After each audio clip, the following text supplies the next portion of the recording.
weekends in skeet practice. To change the channel. To live in the unattended moment. To be where I was not.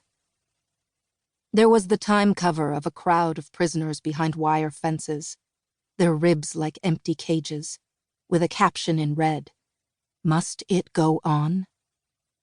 The war did not abate, and the news remained clear and constant, and the world struggled to rouse itself. People knew. Still, it went on. Year after year I watched. When Biddy was asleep at night and my work was put away for another day, I watched. To know is not enough. So I went to Sarajevo to write about the film festival when they were still fighting outside the city. They ran the projectors off car batteries. Someone asked, "Why are you holding a film festival in the middle of a war?" The director answered, "Why are they holding a war in the middle of a film festival?" I saw the Sarajevo roses in the sidewalks, the pockmarks on the walls. The city was alive with the temporary glamour of international film stars gathering in war ruins. Where was the rage? On the streets, I heard wry humor and relief. I felt mourning, exhaustion.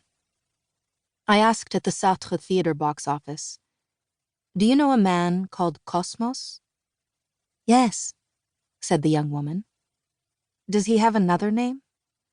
She thought for a moment and said, "Everyone calls him Kosmos." I left an envelope for him. Inside was a note in which I told him I would meet him that night at the Kino Bosna. I had not seen him for 11 years. The announcement of a new court in The Hague had spread quickly around the globe. They would need judges, litigators, researchers, interpreters. They would write a new set of rules and procedures.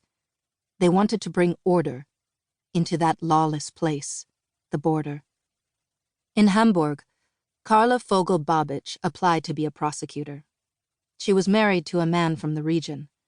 Her specialty was international white-collar crime, but she was tired of the greed. When she was a child, she had lost her home in the rubble of her war-flattened city. She knew the smell of decomposing corpses.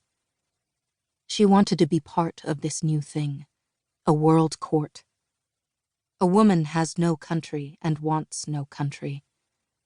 Borders shift and crack into something different. Other women in other places were also deciding to leave their homes to go to The Hague. They too wanted to act. They too felt their home to be the world. In Lusaka, the Deputy Chief Justice told Judge Gladys Banda that the United Nations was looking for African judges. At first, Gladys thought she could not fit in with international lawyers.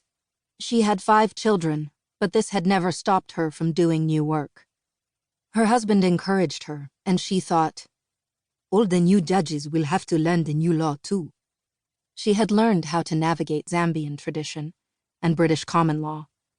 Perhaps there were things she could do. All over the world, people were weighing the idea of joining the new court.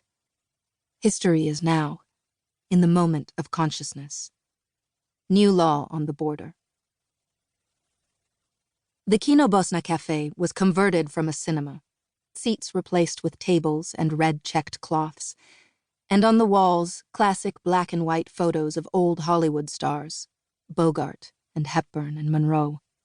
The smoke-filled room was full of young students whose educations had been interrupted, laughing through their war trauma, trying to invent a retro present in a city besieged for 3 years, 10 months, 3 weeks, and 3 days. They crowded round a game of chess and mocked missteps, called out things like, "The chicken has laid a potato." For the young, hope is as natural as violence. They played U2 and Sikter and Protest.